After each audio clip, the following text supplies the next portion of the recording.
यानी 1 जुलाई से कई बदलाव होने वाले हैं। नमस्कार, स्टेट टाइम्स देख रहे हैं आप। देश भर में 1 जुलाई 2025 से कई महत्वपूर्ण नियमों में बदलाव होने जा रहा है, जिनका सीधा असर आम आदमी की रोजमर्रा की जिंदगी और खर्चों पर पड़ेगा। इनमें पैन कार्ड से लेकर banking, railway ticket booking, gas cylinder की कीमत और क्रेडिट कार्ड से जुड़े नियम शामिल हैं। इन नए प्रावधानों के लागू होते ही आपकी जेब पर बोझ पड़ सकता है या कुछ मामलों में राहत भी मिल सकती है। रेलवे टिकट का किराया बढ़ेगा। रेलवे मंत्रालय 1 जुलाई 2025 से मेल एक्सप्रेस ट्रेनों में एसी और नॉन एसी क्लास का किराया बढ़ाने की तैयारी कर रहा है।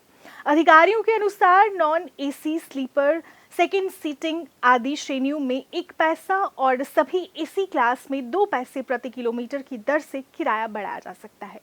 500 किलोमीटर तक की यात्रा के लिए सेकंड क्लास ट्रेन टिकट की कीमतों और एमएसटी में कोई बदलाव नहीं होगा।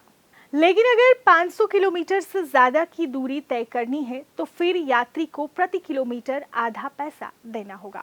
दूसरा बदलाव, तत्काल टिकट बुकिंग पर सख्ती। अब तत्काल टिकट सिर्फ उन्हीं यात्रियों को मिलेगा जिनका आईआरसीटीसी अकाउंट आधार से लिंक है। जुलाई से ओटीपी आधारित प्रमाणीकरण जरूरी होगा, जो आधार से जुड़े मोबाइल नंबर पर आएगा। रेलवे एजेंट तत्काल बुकिंग शुरू होने के पहले 30 मिनट तक टिकट नहीं बुक कर पाएंगे।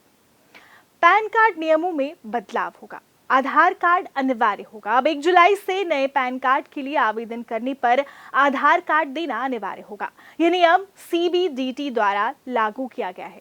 यदि आपके पास पहले से पैन और आधार दोनों हैं तो इन्हें लिंक करना भी जरूरी है।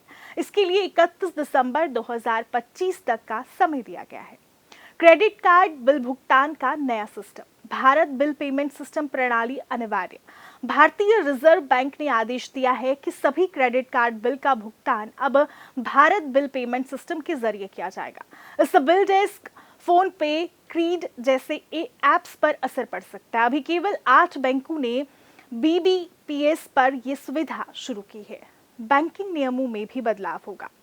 आईसीआईसीआई बैंक एटीएम निकासी शुल्क और दूसरे बैंक के एटीएम से 3 बार से ज्यादा निकासी करने पर 23 रुपए प्रति वित्तीय ट्रांजैक्शन और 8.5 रुपए प्रति गैर वित्तीय ट्रांजैक्शन लगेगा। एचडीएफसी बैंक ऑनलाइन गेमिंग पर शुल्क होगा। गेमिंग ऐप पर हर महीने 10,000 से ज्यादा खर्च करने पर 1% अतिरिक्त शुल्क देना होगा। इसके अलावा वॉलेट ट्रांसफर शुल्क में भी बदलाव होगा। पेटीएम जैसे थर्ड पार्टी वॉलेट में 10,000 से अधिक ट्रांसफर पर 1% शुल्क लगेगा। पुराने वाहनों पर फ्यूल प्रतिबंध। दिल्ली में ये बड़ा बदलाव होगा। 1 जुलाई से 10 साल से पुराने डीजल और 15 साल से पुराने पेट्रोल वाहनों को फ्यूल नहीं मिलेगा। ये नियम सीक्यूएम द्वारा लागू किया गया है। जीएसटी रिटर्न दाखिल की प्रक्रिया में भी बदलाव आएगा। जुलाई 2025 से जीएसटी रिटर्न दाखिल करने में देरी या गलतियों पर सख्त कार्रवाई होगी। वस्तु एवं सेवा पर नेटवर्क ने जीएसटीआर 3B फॉर्म को लेकर एक बड़ा अपडेट जारी किया है।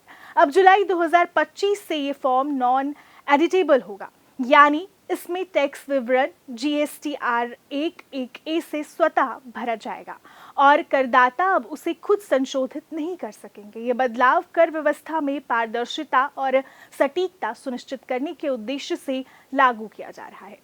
इसके अलावा घरेलू गैस की कीमतों में भी बदलाव हो सकता है। अगले महीने एलपीजी सिलेंडर की दरों में बदलाव हो सकता है। ये प्रक्रिया सरकार की ओर से हर महीने की शुरुआत में की जाती है।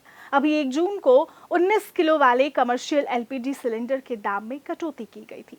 वहीं घरेलू गैस सिलेंडर यानी 14 किलो वाले एलपीजी सिलेंडर के दाम में 1 अगस्त 2024 से कोई बदलाव नहीं हुआ है। तो इन सभी बदलावों के लिए तैयार हो जाइए। और आपको हमारी ये जानकारी कैसी लगी जरूर बताइए। फिलहाल के लिए मुझे दीजिए इजाजत। देखते रहिए स्टेट टाइम्स। नमस्कार।